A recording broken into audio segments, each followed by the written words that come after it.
दक्षिण ओडिशार प्राणकेन्द्र ब्रह्मपुर एमकेसीजी स्वास्थ्य सेवार विकल चित्र पुणी थरे मेडिकल कर्तृपक्षों पारिबा पणिया को पदारे पकाई।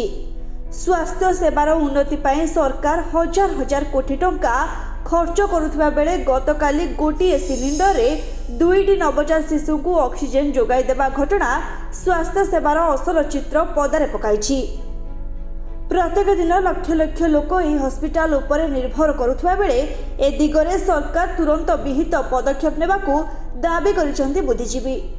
देखंतु गतकाली 2 जण नवजात शिशु गोटे ऑक्सीजन सिलिंडर रु ऑक्सीजन नेबा कथा आमे सबु विभिन्न खबर कागज टीवी माध्यम रे देखिलु जानिले।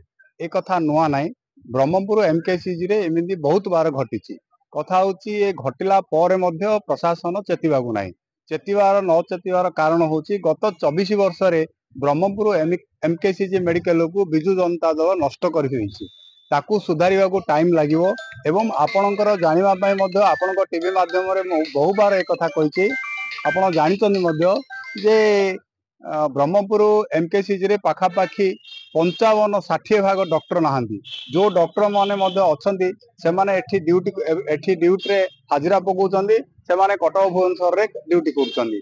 तेणु एमकेसीजी को संपूर्ण भाव में नष्ट कर दिया जायछि। मु सरकार को अनुरोध करुछि एमकेसीजी जो गोटे रेफरल हॉस्पिटल तार मान मर्यादा एवं तार जो सम्मान से सम्मान को रक्षा करंतु, डॉक्टर नियुक्ति करंतु, एपरी घटना पुनरावृत्ति जेपरी न हबो से कथा को जत्नवान होंतु। ब्रह्मपुर शहर रे एमकेसीजी महाराजा कुसुंद मेडिकल कॉलेज अच्छी या दक्षिण ओडिशा को लेकिन ये मेडिकल तैयारी बहुत बड़ बड़ बिल्डिंग है, सुंदर सुंदर चौकी टेबुल सब पड़ी, किंतु प्राथमिक देखा जो रोगी आसुंदी हठात जो व्यवस्था अच्छी से व्यवस्था रोगी मैंने पाऊना। काली मु देखिली जे गोटे सिलिंडर रु 2टी पिला ऑक्सीजन नौचंदी, यह दुर्भाग्यजनक। मु मेडिकल अधिकारी को अनुरोध करी से तुरंत पदक्षेप ग्रहण करेंगे, नहले ए स्वास्थ्य अवस्था एमती बिगिड़ी जीव आ ब्रह्मपुर मेडिकल किए आसबेनि, सबू प्राइवेट क्लिनिक को जीवे आ बाहर विशाखापट्टनम प्राय पलाउछंती। यह द्वारा कौन हो गोटे रोगीर आर्थिक अवस्था मत सांघातिक हो। एक स्वागत योग्य पदक्षेप। मोर संपूर्ण विश्वास रही आरडीसी तुरंत से एक रिपोर्ट स्वास्थ्य मंत्री आमर मुख्यमंत्री निकट दाखल करूँ, जिमिति भविष्य में एभली अवस्था हम ना। सेपटे घोषणा गणमाध्यम प्रकाश पाइबा परे आरडीसी यार तदंत निर्देश देछथि, जहाकु नै ब्रह्मपुर एमकेसीजी सुपरिटेंडेंट शिशु विभाग को दिन 12टा सुधा रिपोर्ट देबाकू निर्देश देथिले। सेपटे सुपरिटेंडेंट कहिसंती 2टी जाक शिशुंकर ऑक्सीजन फ्लो समान रहितला। अधिक निरीक्षण करिबा पई गोटिए सिलिंडर रे कार्डियोलॉजी विभाग को पठा जायतिला। एमकेसीजी रे पर्याप्त परिमाण रे सिलिंडर रहिछि बोली मध्य कहिसंती। तदंत करागला गोटे सिलिंडर रु 2टी पिला को सेमानकर हार्ट डिजीज विशेषकर कंजेनिटल हार्ट डिजीज अच्छी कि नहीं से इकोकार्डियोग्राम करने कार्डियोलॉजी यूनिट को पठाउतला।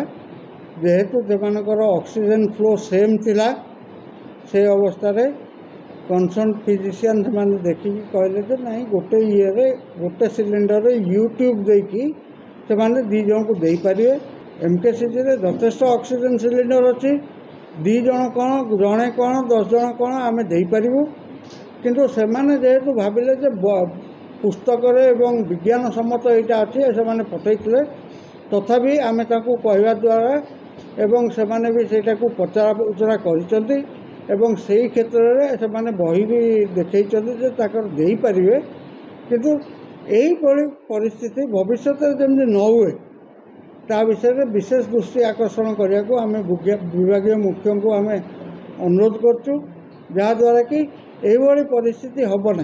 दक्षिण ओडिशार प्राणकेन्द्र ब्रह्मपुर एमकेसीजी प्रत्येक दिन भिन्न भिन्न कथा को नहीं चर्चार परिसर को आसा बेले गतकाली गोटे ऑक्सीजन सिलिंडर रे 2टी नवजात शिशु को ऑक्सीजन जोगाई देवा कथा को नहीं चर्चार परिसर को आसी, जहाँ को नहीं आरडीसी तदंत निर्देश देथिबा बेले केबे सुधरिबो ए स्वास्थ्य सेवार रुग्ण चित्र ताकू नहीं प्रश्नवाची सृष्टि होइछि।